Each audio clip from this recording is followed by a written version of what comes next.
Comment être journaliste en République démocratique du Congo? Un projet de loi pour améliorer l'accès à l'information est à l'étude depuis 2015 au Parlement.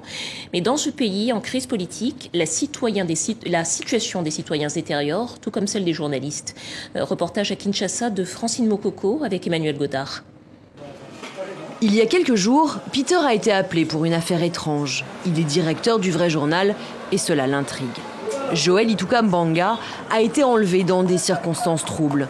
Cet homme d'une trentaine d'années est un proche de Franck Diongo, un député de l'opposition emprisonné à Makala depuis décembre 2016 pour avoir participé à des manifestations contre le maintien de Joseph Kabila au pouvoir.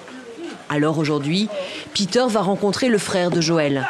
Jonas a cherché à avoir des nouvelles sans succès. Lorsqu'on arrête quelqu'un, normalement, on le défère devant un juge. On aurait même pu le transférer à la prison centrale de Makala. Ce qui nous inquiète, c'est que l'on ne sait même pas où il a été emmené. On se demande même s'il n'a pas été tué. Joël aurait été enlevé par des hommes qui seraient des services de sécurité, selon des témoins. Peter enquête.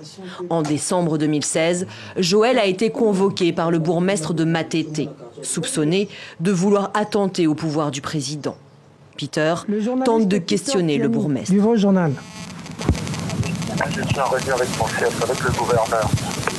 Les autorités ne savent pas qu'en plein 21e siècle, il faut communiquer. Aujourd'hui, quand on ne communique pas, on se tue. On se déplace, on vient jusqu'à sur les lieux pour avoir l'information, pour ne pas incriminer les gens. Nous ne sommes pas des juges, nous cherchons seulement l'information. Avoir accès à l'information n'est pas toujours facile ici. Même les journalistes sont congédiés quand ils ne sont pas eux-mêmes inquiétés. Pourtant, l'accès à l'information est un droit constitutionnel. Une proposition de loi pour la renforcer a même été votée au Sénat. Mais les députés traînent à l'adopter depuis 2 ans déjà. Les médias au Congo ont des arriérés législatifs qui sont dans les tiroirs du Parlement. Donc moi je pense que c'est un problème de volonté politique. Ici on privilégie beaucoup plus des questions où les politiciens ont des intérêts et que d'autres questions de société. Si cette loi reste dans les tiroirs, c'est parce qu'elle instaure un régime de sanctions contre toute personne qui bloquerait l'information. Et ce, à quelque niveau que ce soit.